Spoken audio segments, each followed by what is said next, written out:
Ladies and gentlemen, please notice that exits are conveniently located at the front and rear of this auditorium.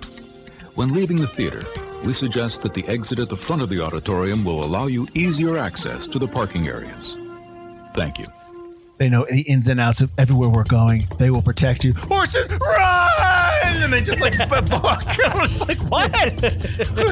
I feel like I got a great break on a used car. I thought that was a great quote. This is war, Marcus. He's going to the bathroom. Are you in his house, you little psycho? Oh, get out of there. Look, it's a giant womb. Yeah, no. Hi, I'm Mike Butler. And I'm Mike Field. And you're listening to the Forgotten Cinema Podcast. Each episode, we highlight a film that, for a variety of reasons, was forgotten by audiences. Whether it be because a more popular movie was released at the same time, or the film simply didn't catch on with an audience in its initial run. We'll discuss what we love about the movie, or maybe don't love about it, but we'll always recommend you revisit it. If you enjoy our podcast, we want to hear from you. We're on Instagram and Facebook. Find us. Our podcast is available on all platforms with a backlog of over 150 episodes for your listening pleasure. What's going on? Nothing. I was at the supermarket the other day and I accidentally bumped into a guy. He put two fingers on his neck and then like hissed at me. Thought it was kind of weird. Yes, that is a popular thing to do amongst the podcasting world, if you remember correctly back in the day. I do.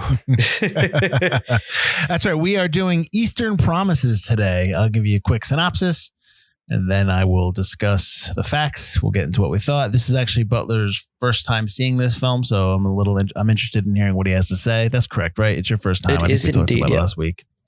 Cool. Nikolai, who is both ruthless and mysterious, has ties to one of the most dangerous crime families in London. He crosses paths with Anna, a midwife who has come across potentially damaging evidence against the family, which forces him to set in motion a plan of deceit, death, and retribution. That's okay. I mean, it's a synopsis to get you through the door. Let's put it that way. True. It's probably not one that's accurate, but it's one that's, hey, let's check this film out. So Eastern Promises has a runtime of 100 minutes. It's rated R. Production budget of $50 million. Now I had to figure that out because it was 25 euros or 25 million pounds, 25 million euros when I checked. So I had to put in the old conversion chart there. So that's 50 million. I know, right? Came out on Friday, September 21st, 2007. Opening weekend, it did $5.6 million. Domestic, it did 17 million, and then worldwide, it did $56 million. So, I mean, for a Cronenberg film, this is probably actually a hit, considered a hit. Cronenberg films don't usually technically do great in the box office. So I said it came out on the 21st. That's actually its wide release date. Its limited release date was the 14th, but that was barely in theaters. So, and that did about $547,000 that weekend. So that's not really, the limited release date was just a couple theaters here and there. So that's why I opted for the wide release date of September 21st. On the 21st, it went up against, in a wide release, Resident Evil Extinction. Which is that the one where they're in Vegas? Yeah, that's the third one. I stopped watching after the second one. The second one was when they're in the city, right? The second one was Raccoon City, yeah, with the Nemesis or whatever. Well, these are the Resident Evils with Mila Jovovich. This is not the new ones, not the new one that came out. Right, which came out and then disappeared. Right, just so people know. And now there's a Netflix series. It'll never end. That's right. That's right. You also had Good Luck Chuck and Sydney White. And in a limited release that week, you had The Assassination of Jesse James by the Coward Robert Ford. What a pretentious title. I mean, I remember when it came out and I watched it and I was just like, oh, this title's way too long. Yep. You also had in a limited release that week, the Jane Austen Book Club and Into the Wild. It was a pretty busy weekend, that 21st of September. The 28th, which is the week after, you had The Game Plan. I believe that's with Dwayne Johnson. The Kingdom, Feast of Love, In the Valley of Elah, and then limited release Outsourced and Lust Caution. And then the week before, the 14th, in a wide release, you had The Brave One. That was the Jodie Foster kind of Death Wish kind of movie. I believe it's written by the same guy that wrote Death Wish. I think we talked about this a long time ago on it, or maybe not one on our podcast, but on another podcast, I believe. It was the same writer as Death Wish? I want to say we talked about the writer. I know we did talk about The Brave One briefly on the podcast once, but I can't remember what the topic was. It wasn't the movie Death Wish that we discussed. It was another film that he might have been part of that was very similar to Death Wish. And for the life of me, I cannot remember. That tells you we've done way too many episodes because I can't remember what we talked about.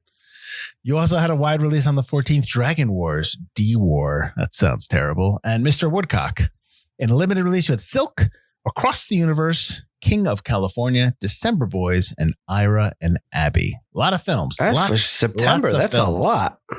Yeah. Well, this is 2007. So you had like 5 movies come out every weekend. So it makes sense. And plus September's right after the summer. So they'll probably just put movies out there. Like Ira and Abby is a New York film. So that probably was limited in New York City and LA. Mm-hmm. Eastern Promises production company was BBC Films, Chorus Entertainment, Telefilmed Canada, Kudos Pictures, Serendipity Point Films, and Scion Films. And then it was distributed by Pathé Distribution in the United Kingdom and Focus Features in the US.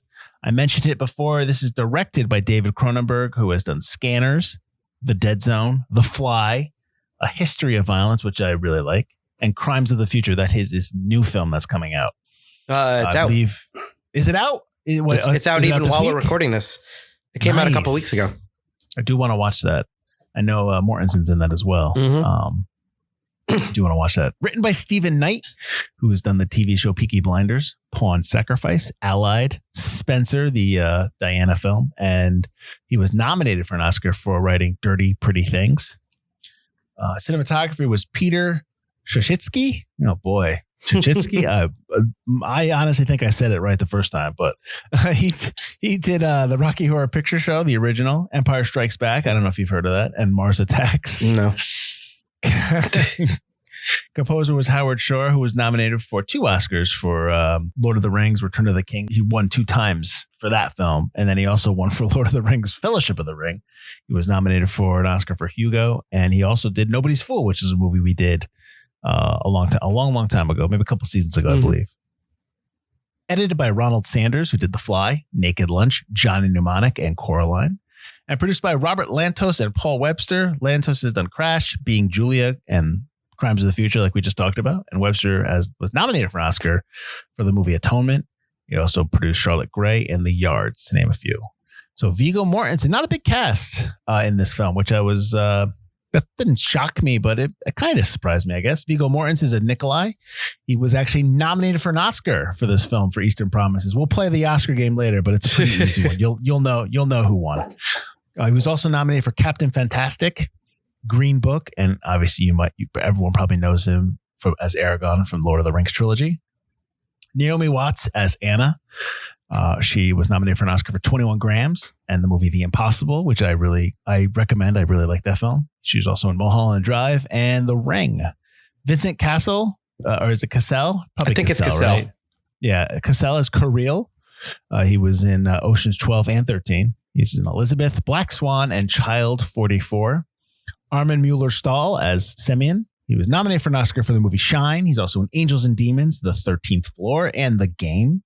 Donald Sumter as Yuri. He is in The Constant Gardener, In the Heart of the Sea, and The Girl with the Dragon Tattoo. Sinead Cusack as Helen. This is Anna's mother. She's her mother, right? And then Stepan is her uncle. That's accurate, right? Her mother or her aunt. I don't know. Yeah, okay. So she's in V for Vendetta and Wrath of the Titans, and Jerzy Skolimowski, excuse me. This plays Stepan. He's actually a director. He directs a lot of films, but he was in the Avengers. But this is the one credit I have here because I noticed that he's got a movie coming out, or it's out already, called EO, and it's about a donkey. He's a Polish director, so that's a Polish film. It's a movie about a donkey that like meets all people, like is going on some kind of trip and is just meeting people. So I was kind of interested in that. Okay. And then you had a couple of people. You had a couple, not cameos, but small parts. You had Raza Jaffrey as Dr. Aziz. He was in the beginning. He's in the TV show Homeland. MI5 is another TV show, and the movie The Rhythm Section. And then the voice of Tatiana was actually Tatiana Maslany who was from the TV show Orphan Black and the TV show that nobody wants to watch, She-Hulk, that's coming out. And I figured that would get you all riled up. So bad, looks so bad.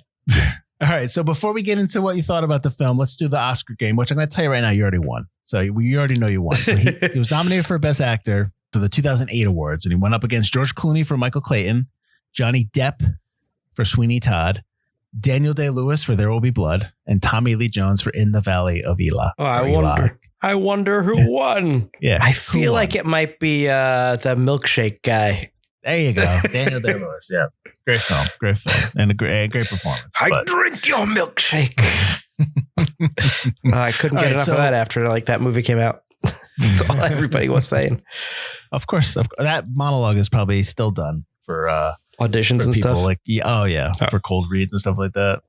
Or not cold reads, but coming in prepared. Yeah, absolutely. All right, so this was your first time seeing it. What did you think? Right off the top, it was not what I expected.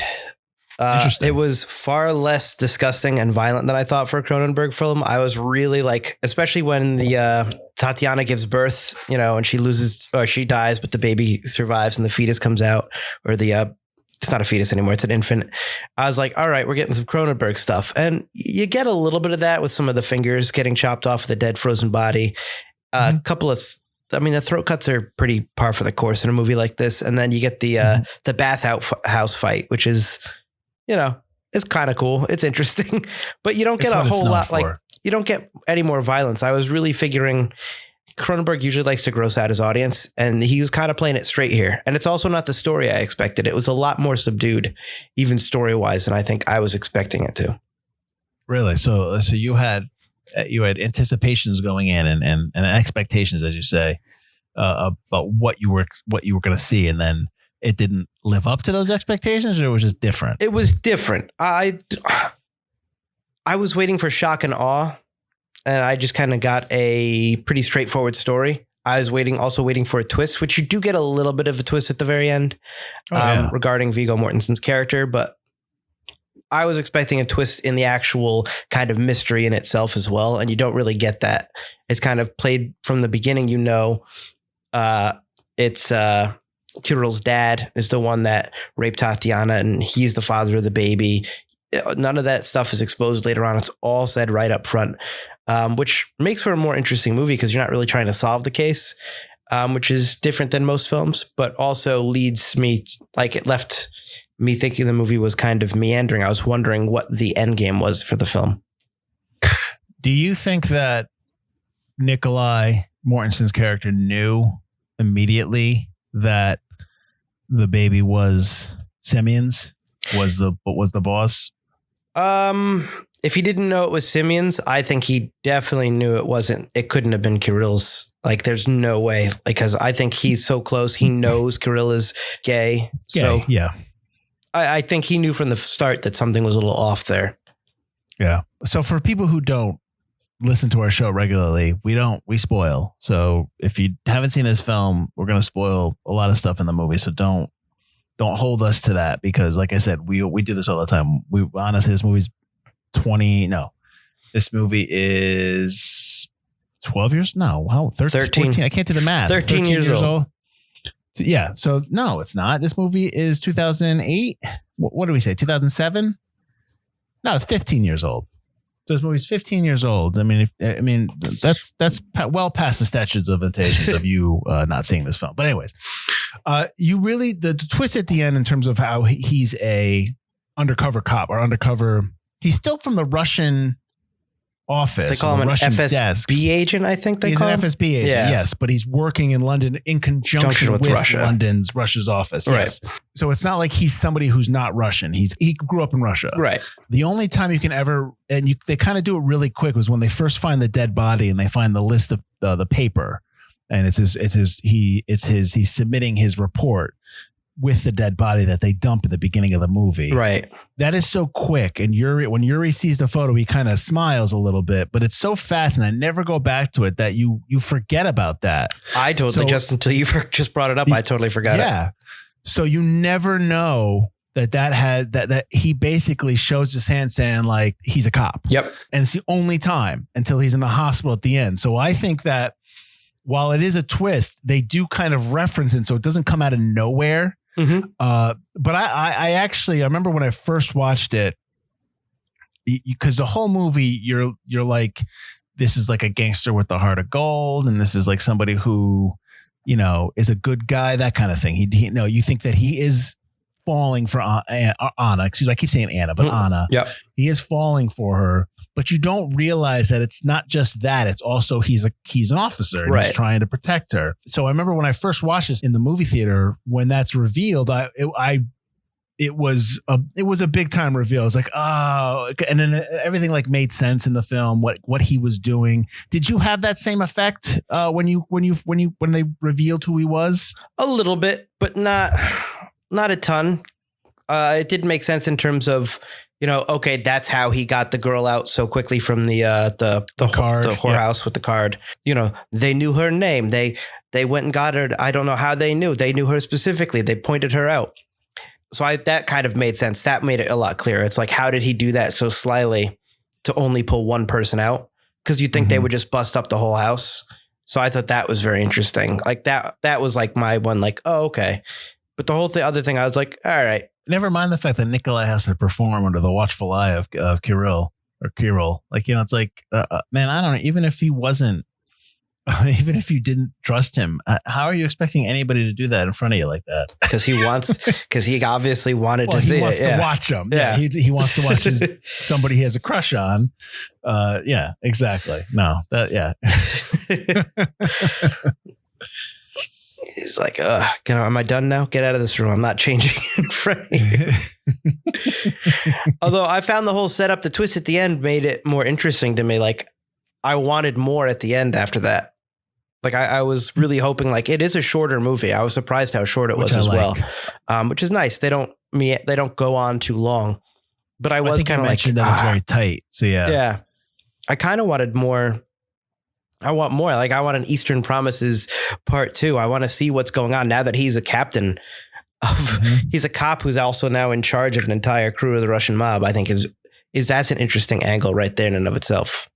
Well, he's not yet. That's the plan. I mean, I don't know if he's still, when they show him at the end sitting down, I assume Semyon's been arrested, but his son, is probably the one in charge. Right. At that time, he's probably Kirill's just right-hand man, but Kirill's kind of a pushover. So I'm sure he's more, we're looking at Nikolai as more the main guy. Mm-hmm. Well, there was going to be an Eastern Promises too. So a sequel was planned, but it never happened. It just never materialized. Right. And I want to say one of the notes I had was that Cronenberg mentioned somebody in the Focus Features, one of the studio heads, was like, ask him that he's the reason why we're not doing it. So they had it planned, but it never happened. So yeah, no, I agree. It would have been interesting to see his story progress. Yeah. Because you don't want to waste those stars above his chest, above his heart, and the stars on his knees. Yeah. I thought that was a good scene when Yuri's trying to tell him, you know, we got to pull you out. Everything you've done, it's just been too much. And he's like, he pulls down the hospital gown to show the stars. Like, then you're going to waste these. And it's just like, oh, come on, man. Because, you know, Yuri's like, he knows that he has to say, keep going. Because that's probably the deepest they've ever had somebody in an organization like that. Oh, yeah. Yeah. And he's permanently scarred his body. You know, he's in there. Even if they try to get him out, I'm sure they would try to find him and kill him. You know, you can't just walk around after that. And he's not going to go undercover to any other family because now he looks like that. No, if he was ever to get out of that, they'd have to fake his death. They'd have to get rid of all his tattoos, and they have to move him somewhere where no one can ever find him again. Yep. Like, and you know what I mean? And I'm sure they would be able to do it, but that's what they would have to do just to pull him out of there. I'd have to send him to a first-class hotel in Scotland. The end of the film. Did you think he was going to kill the baby? Oh yeah, I thought that baby was going in the water. I was like, because it's a Cronenberg movie. I was like, all right, now we're going to watch a baby drown. This is going to be uncomfortable. This is Cronenberg. All right. It was definitely. When I first saw it, it was definitely like, oh my God, what is he? He's not going to do that, is he? But yeah, look, they saved the baby, everyone at the end. But in the original script, Nikolai actually reveals his double agent status to Anna. and the baby is sent to Tatiana's grandmother to live in Russia, in Ukraine, I think. Right? No, that was where the prostitute was from. She was in Russia, and because he mentions that, that the town is not a great town for a girl to grow up in, and the baby should stay with Anna. Right. But they changed it. Do you like the change? Do you think that that's a good change for this film, or would you prefer the original script ending? No, I like that he doesn't reveal himself to Anna, because if he did, that would mean like, oh, maybe we can be together at some point in time. But he doesn't reveal that he's not a member of the mob. Goes back. That leaves you with that shot, which I really like, that shot where you pan it and he's in the restaurant all alone. Got an even nicer suit than he had before. Just kind of being, whatever the consigliere equivalent is in the Russian mob, basically. Just kind of sad that he's stuck there. And then you get the other happy ending where Anna's got the baby. Also, sending the baby back to Russia, like you said, they mentioned earlier, it's just sending her back to this life of possible prostitution. You would just create a cyclical ending, which I don't know if I would have liked. What's the point of saving the baby if the baby's not going to be saved? Right. Well, let's talk about the bathroom scene, because that's the big scene that everybody talks about. It's the big scene. I believe Roger Ebert talked about how this scene is the benchmark of this film or of this kind of cinema or these kind of movies. What'd you think of it? It was okay. I think the fighting was all right. I think they tried to hide his dong too much. I mean, I think it was for 2007. It was probably like, oh man, but I mean, come on, just go full frontal if you're going to go full frontal. And it wasn't as egregious as Beowulf, where they were hiding behind giant candles. That's true. But I was, maybe it's because you kind of shaded it with, just wait till that bathhouse scene. I was waiting for it to be a little bit more rated X than it was. But I would also have liked it if it was done in one take, I think. I think the multiple takes kind of hurt it. I think doing it in one take, all vulnerable like that when you're naked, I think that would have punctuated it a little bit more. Okay. But I do like how messed up he gets, and I like how he kills that second guy with the blade in the back of the head, and he goes all purple. Yeah, you have all that, all the special effects they have to deal with in terms of the linoleum knives. That's what they're using to slice them up. Right. So I mean, I guess that's probably where you're having the cut. So that scene was choreographed with the actors, no stuntmen. So it was just the actors doing that. So there was no stunt people working in that scene. And how they train, each actor trained in a specific fighting style chosen for each character. So they all didn't fight the same way. They all different styles. Kind of like in John Wick, how he fights that one way, that kind of grappling way that he fights, like no one else fights like that. So they all have different styles. And it took 2 days to shoot the entire scene. And there was some discussion about whether he should be clothed or not, but Cronenberg and Mortensen both agreed that no, he should be in the nude the entire scene. Right. So I thought that was interesting. And the whole thing about, did you read the note about the why there was no guns in the movie? Why they were why in that scene specifically, why they had the linoleum cutters? Did you hear that? Did you read that note? No, I don't think I did. Okay. So there's a note with this movie that Cronenberg didn't think that they would walk around with guns, because obviously if the police stopped them, the guns could be, it would be an issue. They could get a gun charge and all that stuff. Right. So, but if they had these linoleum knives that if the police stopped them and said, hey, what are you doing? Like they say like, oh, we work with flooring. We work in linoleum. These are knives that we use to cut them up. Right. So it was just basically a way of, just avoiding police involvement.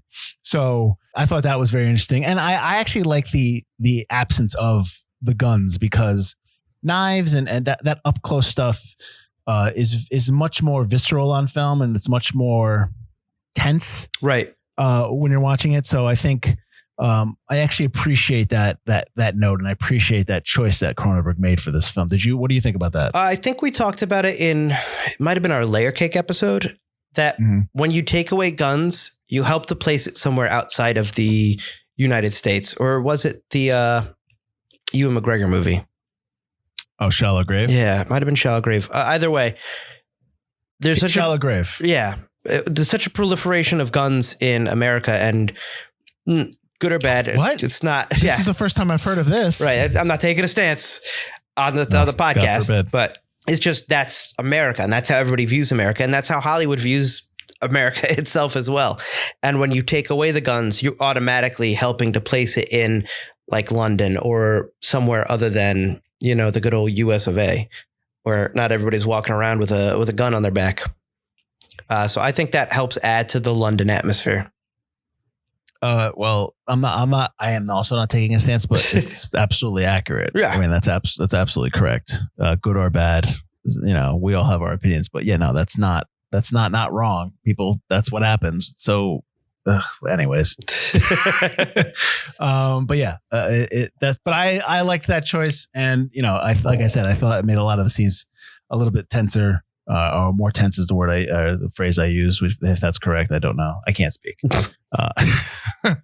So I gave you some background. I know you said the scene was what you said about the scene. I actually still like the scene. I think the scene really works well. I like the fighting styles. I like the fact that they're fighting and he just throws those two dudes that is for some reason remained in the bathhouse at the guys coming at him. He's a cop until he's about to get stabbed and he's about to throw two baby innocent guys right at the Please. He's broken laws. It doesn't matter. We already know he's broken laws. I like that the one guy who gets thrown gets out of there, but the other guy just stays in the corner like watching the entire time. Mm-hmm. Yeah.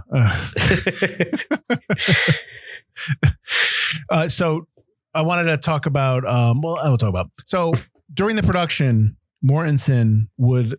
Did you read this note? He would be in his room and he would leave the TV turned on to a Russian channel all day and night. And he would even leave it on when he was sleeping. So he would be immersed in it. Right. To get ready for this film, he actually traveled to Moscow and St. Petersburg in the Ural Mountain region of Siberia. And he spent 5 days out there without a translator. He read books about the gangs, about Vori versus Zakon. I probably said that wrong. Zakone, which is thieves in law. He learned about Russian prison culture and the importance of the tattoos. He tried to perfect his character's Siberian accent, and he learned his lines in Russian, Ukrainian, and English. And the beads that he has, that he's holding, those worry beads that he has, are made in prison from melted down plastic cigarette lighters. And he decorated his trailer with copies of Russian icons. What do you think about that preparation for this role that he undertook? I think that's cool. I think that helps, especially if you're playing someone that's so far removed from you. And I think, I think Russian culture it's just so very different from, Western culture. So I think that you have to do that if you're not steeped in it, if you don't have relatives in it. I think you have to kind of do that. I think traveling alone to Moscow and St. Petersburg and Siberia without a translator is a little nuts. I don't know if I'd do that. But that's cool. I mean, that he had the balls to do that. That's neat. But I think that helps keep you in that kind of mode, as long as, he's not going around, giving anybody the snake neck piercing. Explain that. So I guess if you insult somebody, it's basically a death mark. So in the film, Anna's uncle, after she has given him the diary and he does not return his part of the deal of giving away Tatiana's family's address. Stepan. Yep. So Stepan comes out, spits on Nikolai, and calls him basically a monster. And Nikolai takes 2 fingers to his throat and hisses, kind of goes, and then points at Stepan. And Stepan kind of knows because he's from Russia that that's a death mark. Basically, death or exile is his only choice. So he's kind of been marked by the Russian mob, basically. By Nikolai, yeah. The nicest Russian mobster. I'm curious. I want to go back to Viggo Mortensen. Do you think that this is an accurate statement that I'm going to make? Is that Viggo Mortensen is underrated by audiences in terms of his talent? Yes. Do you think that that's accurate? Absolutely. I'm not. Yeah. I don't think he's underrated. I think people in Hollywood and people in studios really know that he's got massive chops and he is extremely talented. But I for some reason, audiences do not laud him as much as they do other actors and performers. And I don't know if that's because he hasn't won an Oscar. I don't know if that's because he's not in films that are massively successful. I mean, he was nominated for Green Book, but Green Book was not the person that people, gravitated towards in Green Book. That was Mahershala Ali. Right. Lord of the Rings is not about him. It's about Peter Jackson and the hobbits in that movie. And it's not really, I know people love Aragorn. I get it, but I'm saying that he is not the first one that is lauded for that film. He was nominated for Captain Fantastic, but I know you haven't seen it. Nope. And I know a lot of people haven't seen it. But like, that's the thing. Like, he gets nominated for these movies, but they're not popular. And he's just not talked about in certain circles with other actors. And I don't know. I kind of think that's messed up. I think he should be known, because I think he's the stuff we just talked about and how he in this film. I think he's fantastic in this movie. He is. He absolutely is. He loses himself kind of in this role for sure. You're a guy who hates people who screw up their accents. So I'm curious, what did you think of his accent? His accent was so different from any, like the Russian accents I always hear. And what I learned in school when I learned my Russian accent was more like a Moscow kind of accent. So I'm not, his was Siberian, but he was also very very reserved. Everything was like, he didn't open his mouth a lot. Like literally like open it very, like he's very, very quiet about everything he said and how he said it. And everything was kind of like a half joke and through a smirk. He kind of mumbled. He mumbles a little bit like, hey, so, like that kind of thing. Yeah. And I feel like like a one-liner out. Part of that's probably a Siberian accent, which I don't have any real experience with. And part of that is also, I felt he spent so much time in solitary confinement. Before I found out he didn't, presumably didn't. I don't know what he did to prepare for his undercover stuff. But that's pretty much what I told you, that he didn't go in prison. No, I meant like his character. Yeah. Who knows if as a cop he did go to prison for a little bit. He probably had to make it real. Yeah. Yeah. So like he spent so much time in solitary. So that's how I felt, why I felt he was so quiet and reserved. But I think he did great because, I didn't picture him as Aragorn. I didn't picture him as any other Viggo Mortensen role. I pictured him as, this Russian guy, and his hair was slicked back. He seemed to lose a lot of weight for it. He's very gaunt. So no, I think he did a really, really good job. And his body language was great. Always poised, always just like a doorman. He was always in control. He's a driver. So he was always, but he was always in control. And even about his accent and how when he spoke when he talked to the prostitute that Kirill made him have sex with, he actually, when he was speaking with her, she's Ukrainian, he was speaking Ukrainian to her. So his dialogue, his language changes in the movie for that brief scene. To match hers. Right. Yeah. She was speaking Ukrainian. So he was speaking Ukrainian to her. So I thought that was, I just, like I said, I think that he's underrated. I think people love him. I think when people watch movies and they see him, they go, oh, he's really good in it. But then it's kind of like the concept of this podcast. He's forgotten. And I think that that's unfortunate because he is somebody who's really, really strong. And it's like, if you see him in a movie, you're not going to get a bad performance. That's how I feel. But I feel like that's also partly what he chooses. He chooses Hollywood films, but he chooses blockbuster adjacent Hollywood films. He chooses this Russian mobster film. He's not going to do an Italian mobster film. He does a post-apocalyptic movie like The Road, but that's like a super depressing slow burn. He does films like that, or he's Aragorn in Lord of the Rings, which is an ensemble, although he was picked up like 2 days before shooting for that one.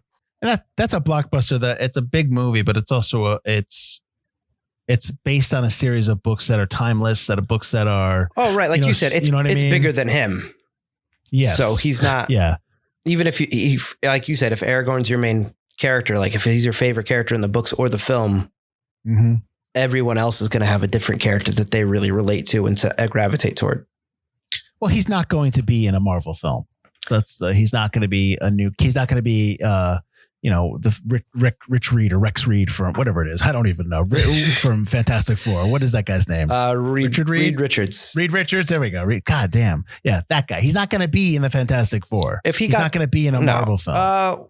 He doesn't want to be. If they gave him a juicy enough villain, maybe. Sure. That would be more like what he would be. And if he chooses it, fine. You got to make money. I get it. But he chooses roles that excite him. And that's great. I just don't think that should be held against him when people think about great actors in our time. I don't think it's held against him so much as it's just not held at all because he's forgotten. When I say held against, I mean people don't think about it. That's all. But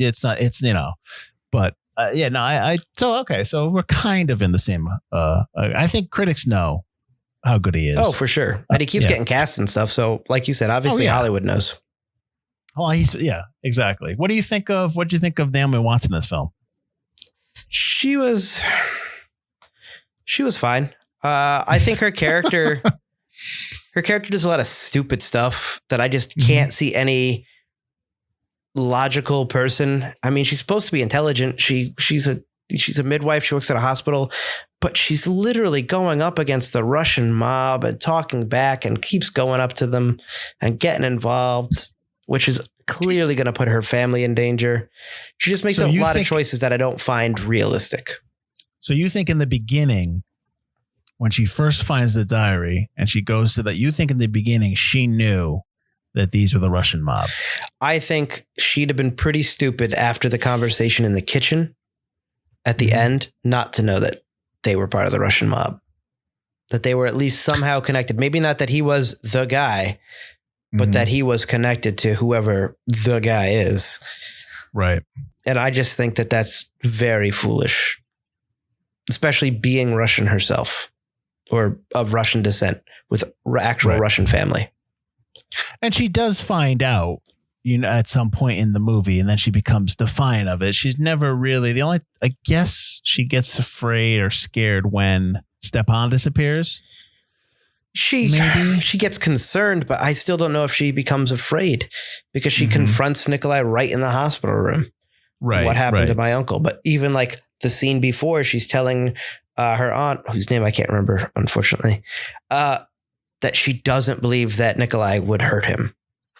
Well, you're also having that connection between the two characters. Like she feels something for him and she knows he feels something for her. Right. So I think that's probably what she's alluding to. So I think there's that emotional romantic connection between the two of them, which is why she trusts him. Now, that's not really spelled out so much in the film. That's kind of something that we're inferring from us watching. So to that point, maybe if they made a little bit more of a reference to that, then you would have, you could buy it a little bit more. But on the other hand, Mike, it's like we always talk about, we don't want to be spoon-fed in film. Sure. So, you know what I mean? It's us discovering that. And I felt a lot of this film was not spoon-fed to us. We had to discover and figure out a lot of things, which I appreciate. No, absolutely. Because the one thing they do tell you is the quote unquote, what I'm calling the mystery, but obviously not a mystery because they tell you right up front what is going on in this world right there. But like you said, the character relationships, what's going on, why everyone is in, it's more why everyone's in this situation than what the situation is that you have to figure out on your own.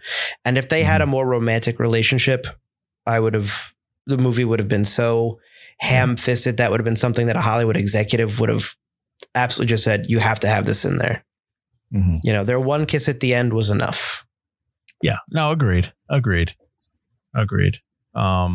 Yeah, she Watts had spent, because this whole conversation, part of the conversation started about Naomi Watts, but she had spent time at the Whittingham Hospital for her role as midwife.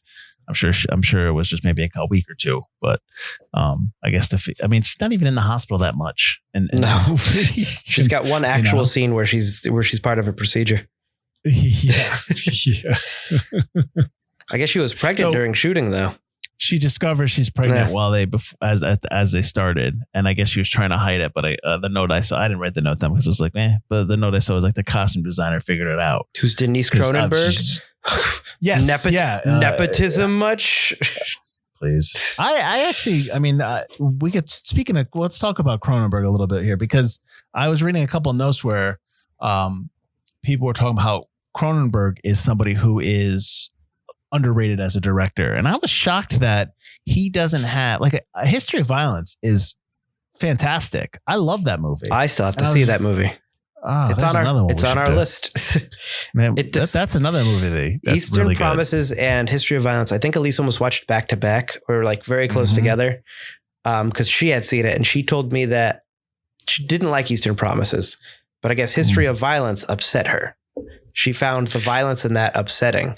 And I was like, really? So I've always been interested to watch History of Violence.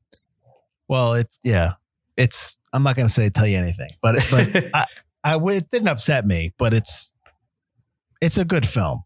It's a really, really good film. I like the Cronenberg stuff I've seen, so I've got no doubt. Well, but back to my point about Cronenberg, he's very surprised he hasn't been awarded a lot or nominated at least. I think he's a director that he does different things. I'm really a big fan of Existence. He does a lot of stuff that's out there, maybe not out there, but not mainstream. That's probably the best thing to say. Not mainstream. But I think that is devalued by some people because it's not mainstream. So they don't understand. But he is a very good director. And I think that's missed a lot of times. And a movie like Eastern Promises and A History of Violence and even Existence to a point, even though that's sci-fi, those films are always solid. And I really like when I hear people who only watch, mainstream films or films that, are in the cinemas. When they start digging those films, it's like, go watch a lot of other Cronenberg stuff. Even though everyone loves The Fly. Everyone loves Jeff Goldblum and The Fly. But they don't, but you could say like, who directed The Fly? And they'd be like, well, I don't know. Oh, the Fly works because of Cronenberg. The Fly is 100% Cronenberg. Right. So, I mean, I know this, I didn't mean for this to turn into a Cronenberg apologist podcast episode, but honestly, if you like this film and you like some of the films we talked about, go watch Cronenberg's films because Cronenberg's films are always solid. The one thing is, and as a Trekkie fan, and as a Trekkie, Mike, I know you love him. Well, yeah, he's on Star Trek. He's a Trekkie, so I think that's cool. There you go. Could you imagine a Star Trek episode or a movie directed by Cronenberg? The episode would involve something going wrong with the transporter and creating some kind of monster. But it would be good. It would be different. It would be good. I've been waiting for that since the first time he was on Discovery. I was like, oh, they're going to give him an episode. They should. And they have not given him an episode to do on his own. I think that'd be great. Shame on you. Or like a short, since they do the Star Trek shorts. That's true. But do you think that people that like this film would necessarily like some of the other Cronenberg stuff? Do you think they'd get into Crash? Maybe A History of Violence is close to this. No, they would like a history of violence, maybe Existence. The Fly is kind of mainstream horror, but not really. But that's nothing like this. No, they would not. Crimes of the Future, I know, is not people's cup of tea mainstream. I know that Cosmopolis would not be something that they'd be into. Nope. Scanners, maybe. But no, I hear you. It's definitely, he's definitely known in the horror genre, in the horror world, more than he is in mainstream. And I also think the shock volume too. But Wes Craven made that jump. Wes Craven did Scream, and Wes Craven did, movies that were horror, but they were mainstream horror. I got you. And Wes Craven gets all that praise. Mm-hmm. So why isn't Cronenberg? I don't know. But I will say that I think if you watch this movie, you'd be more likely to be into something like, hey, you should watch Peaky Blinders or something else Stephen Knight did. True.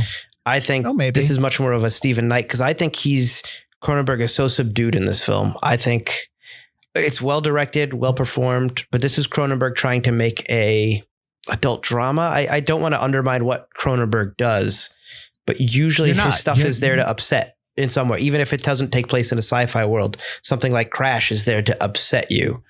And I feel like this is really here to tell you a story.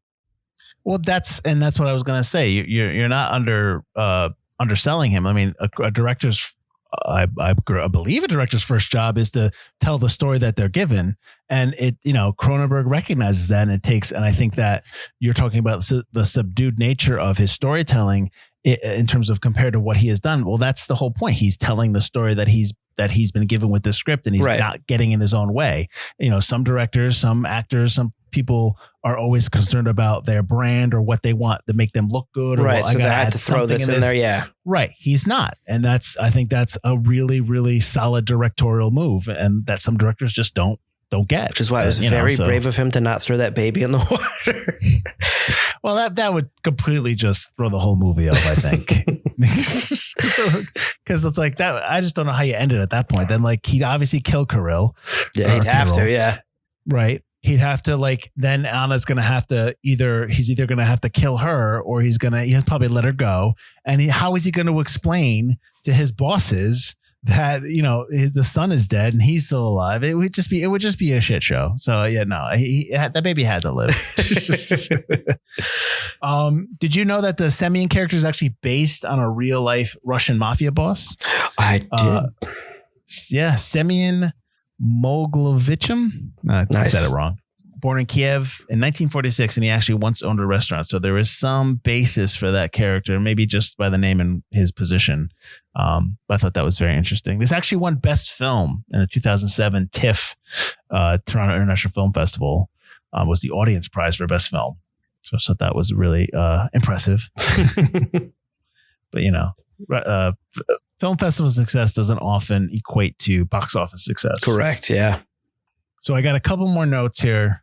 And you know what? We talked about the sequel that never happened. But if you watch the film Small Dark Look starring Jason Statham, that's actually the script for the sequel turned into a different film. Oh, what was the name of it? Small Dark Look. And that was written. Stephen Knight dropped this note, said that script is actually what Eastern Promises 2 was going to be. They probably changed some stuff, but that was what it was going to be. Or that's how that script started was started as a sequel to Eastern Promises. Oh, now I got to watch that movie. Yeah, please. You're not even it's in development. It's not out yet.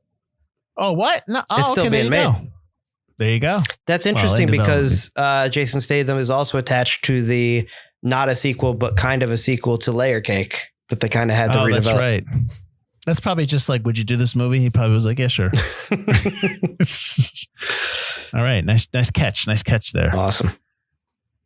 So we both like this film, right? We both enjoyed it. I'm going to give you a review that does not like this film. All right. And I want to hear what you have to say about this. So this is from Bruce Westbrook of the Houston Chronicle. And he gave the film 1 star out of 4. Damn. And he said it had a contrived plot, and what it's really about, more than sensitivity for displaced people or social analyses, is violence. Hideous, gruesome, over-the-top violence. For Cronenberg, such cheap sensationalism is business as usual, and this far into his career, that business has slipped into artistic bankruptcy. This movie isn't about Russian gangs so much as Cronenberg's own dark passions, not just for violence, but excruciating carnage, which he brandishes mercilessly. And the film is a stifling descent into grim shock and disturbing awe. That reads like somebody who just doesn't like Cronenberg's movies and just wanted to rip it. Is he watching the same movie? No, this review is why people should never look at to reviewers as the end all be all of how you should feel about a film. There's barely violence in this film. A couple throats get slit. Then there's the bathhouse scene. There are so many more mafia movies that are far more violent, crime movies that are violent. This is not a movie about violence. This is a movie just because the two things that pop out to me in terms of that are violent are the throat slashes. That's it. Yeah. Which I mean, you don't see the knife go through when he puts the guy's head onto the linoleum knife. You don't see the knife come through the face. It's like it's just in the back of his head. Yeah. It's not a super violent movie. The violence is not the focus of the film. The film is about these people and their situations and, you know, the horrors of existing in that world. That's a false. I also find it very ironic that a guy from Texas is talking about too much violence. Yeah. Well, it's again, like that's a review that he doesn't like Cronenberg. So he's just going to take any chance he can get the crap out of him. And, you know, that's why I don't read reviews in terms of, I like reading reviews in terms of like what other people think of the film when we talk about it, but I don't go to a review to decide if I'm going to watch a film. Right. The only time I ever go to reviews is if I'm watching a movie and I'm just unsure about what's happened in the film or like the theme, or I'm just like confused about something and I need to read other people's thoughts to kind of figure out, okay, wait a minute, that's what it's about. That's the only time I ever do that. I don't ever go to it to be like, oh, I want to see this movie. Well, let's find out what this guy says. I don't care. Because that's Houston Chronicle better say this is all right. Otherwise, I'm out. Exactly. So we haven't even talked about, because I think this is a interesting part of the movie that it's almost like a little mini movie, is the relationship between Carol and his father, Simeon. Just kind of like that back and forth, especially the scene when he tells him to go downstairs and get the brandy and and take a while, take your time. Yeah. And then, he basically asks Nikolai, like, what happened? Did everything? Did you get rid of Stepan? And he says, yeah, he's gone. And then Nikolai goes downstairs and like Carol's like, you didn't think I noticed? Because that's the scene when he tells Nikolai it's time for you to join the family. Yeah, now that you've done that, yeah. You're going to be a captain, not just join the family. Yeah. Right. And he's like, you didn't think I knew? Like, he's playing it off like he didn't know. What do you think about the father-son dynamic? And did you want more of that? Did you think it took away from the main story? I wanted a little bit more of it because I think that would have played more into, is Semyon the father or is Kirill? And I feel like you don't get to know that. Like, you don't really get a chance to figure that out. So I feel like I would have liked more of that because I feel like it would have added to the mystery of which one of those two is the father, which you do get for maybe 10 minutes in the movie. And then it's revealed it's Semyon's kid. Because even if Kirill is homosexual, you might think, oh, well, Semyon could still have forced him to have sex with her, just like Kirill forced Nikolai to have sex with the prostitute earlier. So that would have helped for that back and forth. But I kind of like that Semyon still in his own way kind of tries to protect him. Like when Nikolai goes, well, I don't want to say it to you, he's queer. And Semyon's just kind of like, yeah, I know. I'm pretty sure it's London. He's heard things about it. Yeah. So he's not like shocked about it. And he's still, his son's still his son. He might think he's a little bit of a screw up, but he's still trying to protect him. I still think, and it's what the movie kind of shows you, is that he promotes Nikolai just to get Nikolai killed as the captain of their gang instead of Kirill. So he's still trying to protect his son at all times. So I thought that was kind of an interesting relationship. It's kind of like a messed up mafia family relationship, but he still does care for his son. He's not disowning him or anything like that. You know that, like, while you can almost see what would happen after Semyon gets arrested, gets sent away, Kirill takes over, and then Nikolai starts fostering the rumors of Kirill being queer, being homosexual. And that's something that because in that world that can never happen. Right. And that's something, and people will be like, well, let's get rid of him. And then you could take over Nikolai. You can already sense that that's what's going to happen. That's how Nikolai will go to power, because he will be someone who is trusted and they will not trust Kirill. And you can just tell that Kirill's not a good leader and he's going to make the bad decisions. Never mind his sexuality. That's just something they're going to use as an excuse, but he is clearly not a good leader. You gave Fredo the Godfather. Seriously, he is like Fredo. He's like he puffs his chest up like he's tough, but he is absolutely not tough because he's a weak character. Yep. And again, that has nothing to do with his sexuality. That has everything to do with him as a person. He's a brat. He's a spoiled son of somebody who was powerful, and he just earned his way because his father's super powerful. Yep. So yeah, no, you could definitely see where it's going to go. So what do you think is the reason why we're saying it's forgotten then? Why are we putting this on the podcast? We're saying now it's 15 years old. There was never an Eastern Promises 2. It's a crime movie, which kind of buries it. It's a crime movie that doesn't have that. I feel like if it had that Cronenberg intensity, if it had that Cronenberg ultra violence that this Houston Chronicle reporter is accusing it of having, I think that would have helped it stand out. It does stand out in the fact that it's a Russian movie. You don't see a lot of movies with the Russian mob, especially the Russian mob in London. That's an interesting location. It's usually like the Armenian mob in New York City or something like that. Yeah. So yeah. That's kind of cool, but I think that also distances it in like a way that is this for American audiences, which is going to be your big market. But it's obviously not for like Chinese markets because it's, again, also not something they can really relate to. And it's not big spectacle for either audience. And again, Viggo Mortensen, while I think audiences like what he's in, he's not a big draw because who knows why. Again, we just spent like the entire podcast asking about it. Yeah. So I think that hurts it. And that's probably part of why it's forgotten. Although you would think with Stephen Knight's success with Peaky Blinders, maybe some people would go back and watch some of his other crime stuff. Well, it's only been 15 years, so you never know. But also, this is something also that we always get, not flack, but we always get people, because a lot of our friends are movie guys, movie people who love movies, and they're always like, that's not forgotten. And I go, yeah, no, I get that. But like in my new position, I work with a lot of people that are younger than me, and they don't know a lot of the films that I reference, and they've never seen them, and like they could never even heard of them. And I think that this is one of those films that if you're not a film aficionado, if you're not somebody who loves film and cinema and you eat it up, this is a movie you don't know about. And even though it's 15 years old, you just don't know. Yeah. And I think that that's one of the reasons one of the reasons I like this podcast is that for people that are in their 20s and they're just discovering movies, they may never know about all these films that we talk about.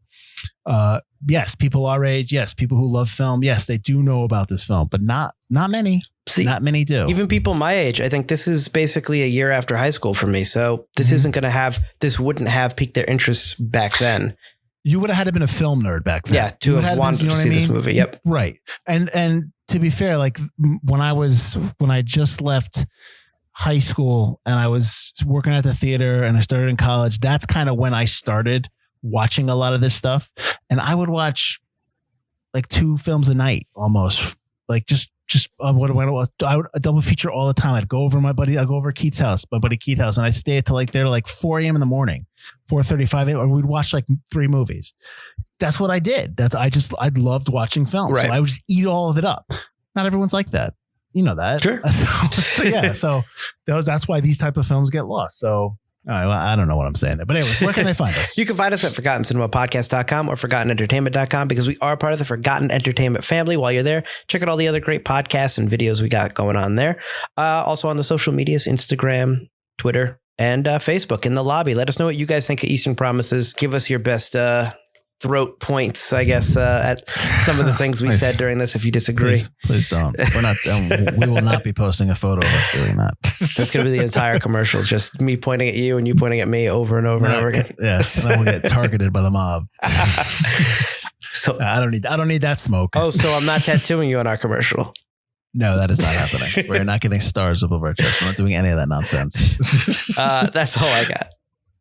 Join us next week. We're actually going 2005, 2 years earlier than this film, but we're changing. It's a completely different genre. We're watching a musical.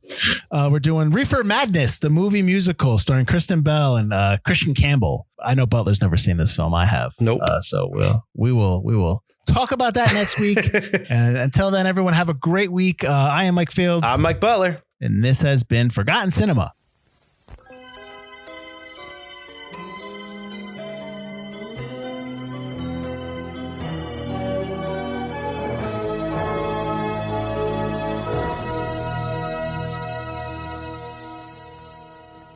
Hello there. General McMillan. I was expecting a podcaster of your abilities to be a little older. Anders, you're shorter than I expected. No need to be so uncivilized. I'm Anders. That's Colleen. Join us along with our co-hosts Daniel and Flo for yet another Star Wars podcast, because the internet can never have enough nerds talking about Star Wars. This season, we're headed, hopefully briefly, back again to the edges of Tatooine's Dune Sea to explore the new series Obi-Wan Kenobi. We'll search our feelings for what we know is true, that changing your first name from Obi-Wan to Ben is the most effective cover story in the history of the galaxy. Yet another Star Wars podcast is available wherever you get you podcasts and is proudly part of the Forgotten Entertainment family.